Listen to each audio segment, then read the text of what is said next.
So, how you actually overcome having Chiron and Gemini or in the third house. That's what we're talking about, and this is coming from someone that has that placement. I have my Chiron in the third house and in Virgo, but this video is about Gemini in the third house. So here we go. I woke up this morning,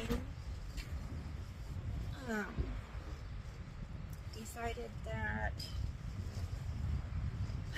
sorry, I'm nervous. Okay.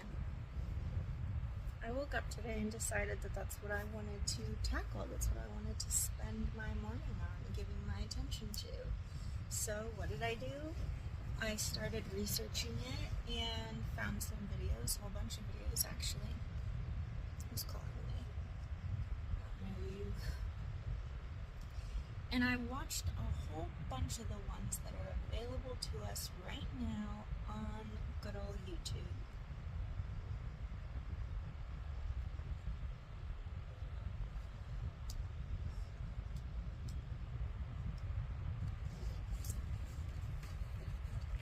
But the thing about a lot of these astrology channels, and self-help in general, if you ask me, is that people are always ready and willing to explain what the fuck is wrong, and then not provide you with the answer of what to do about it.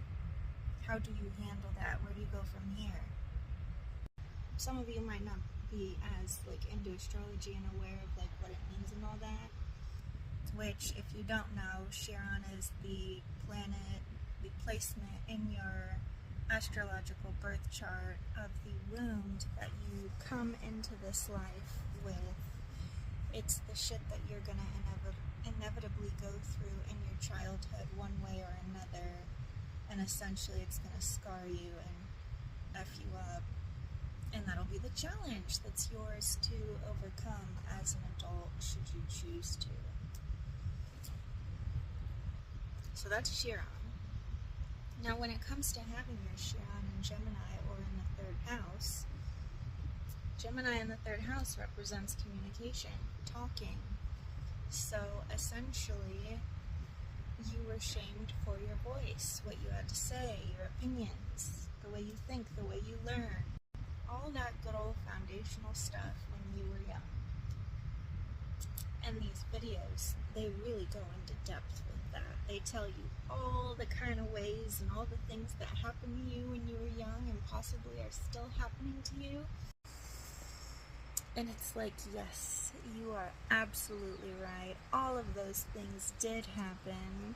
Thank you so much for bringing me down memory lane and allowing me to relive all of those experiences. That's awesome.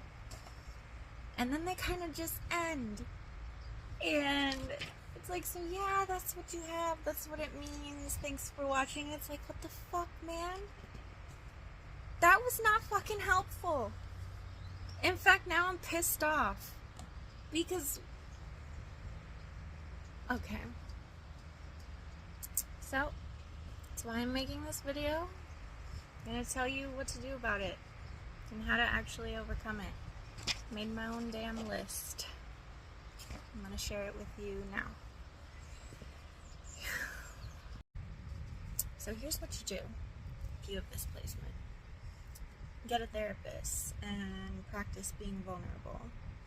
Join a debate club, because you and I both know that deep down you have a very effective arguer within you. Ask a friend to bounce ideas off of each other. Practice public speaking by giving a presentation to your friends and or family members. I know, that's a big one. Some people just said public speaking, and that might be a little intimidating to those of us with this placement. So if that's too much, try it out with just one person or with a group of people. Volunteer to help with kids or adults with developmental disabilities. If you're good at role-playing, record yourself talking about your passions. Take it seriously and actually allow yourself to believe that you're going to upload it. It'll probably bring up some feelings, especially if you watch it back. Allow yourself to feel them. Sit with those feelings. And if you're feeling brave, actually upload it. Go to some open mic nights. Sing a song. Read some poetry. Tell a few jokes. Go to karaoke with others or by yourself. Doesn't matter. Some people say journaling and creative writing also helps with this placement, but for me personally, these things only help when they're public. So maybe do that if you're going to publish your work or share it with others somehow. Just use your voice more. Share yourself with others. There are a lot of people out there that would love to hear what you have to say, but they can only find you if you start opening up. I know that was but it's good advice, but me having to say it to you, I don't want to be doing this. It's quite challenging. Okay. So anyway, it's gonna be a little different for all of us. Do whatever works for you. You'll know if it's working because it'll be uncomfortable. Or if you're like me, the mere thought of needing to do these things, even though you really don't want to do them, will deeply irritate you. Do it anyway. I'm back.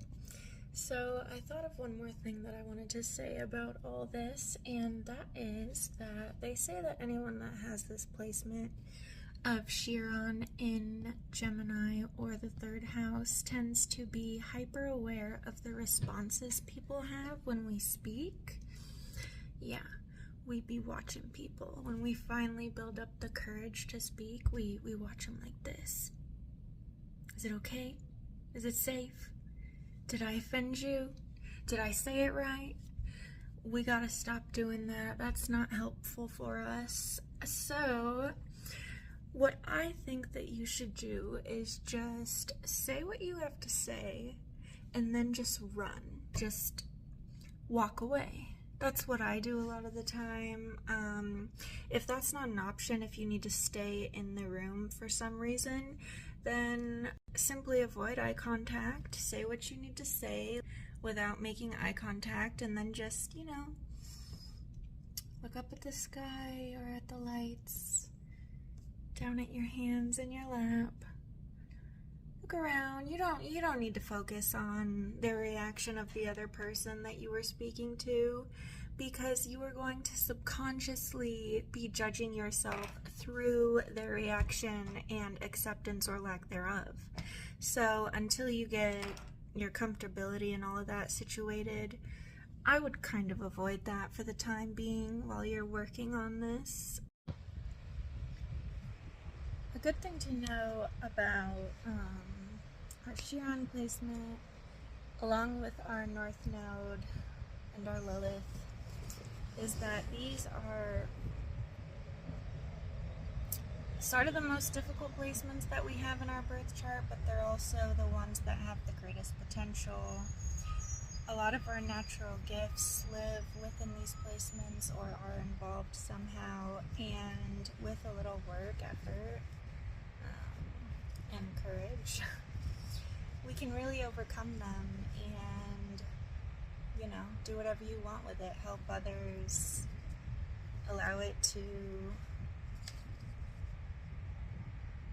attribute to your success in some way. It's like, yes, it's the thing that's naturally difficult and uncomfortable, but for good reason, and it's the thing that benefits the greatest rewards if it's actually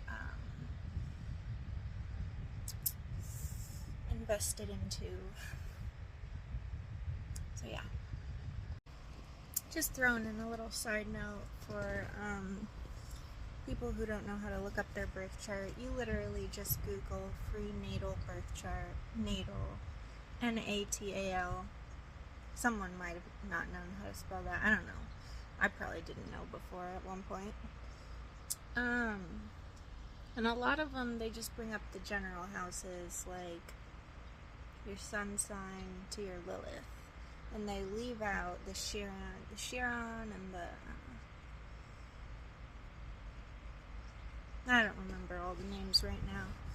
But the point being, if you want to know your Chiron and you don't know, then Google free natal birth chart with Chiron placement and put in your birth info until you find it. Simple as that. I think you may need to know the time you were born. Maybe not. But you can still look up pretty much all of your chart apart from your rising sign simply with your birthday and the city you were born in. That's all you really need. Pretty easy.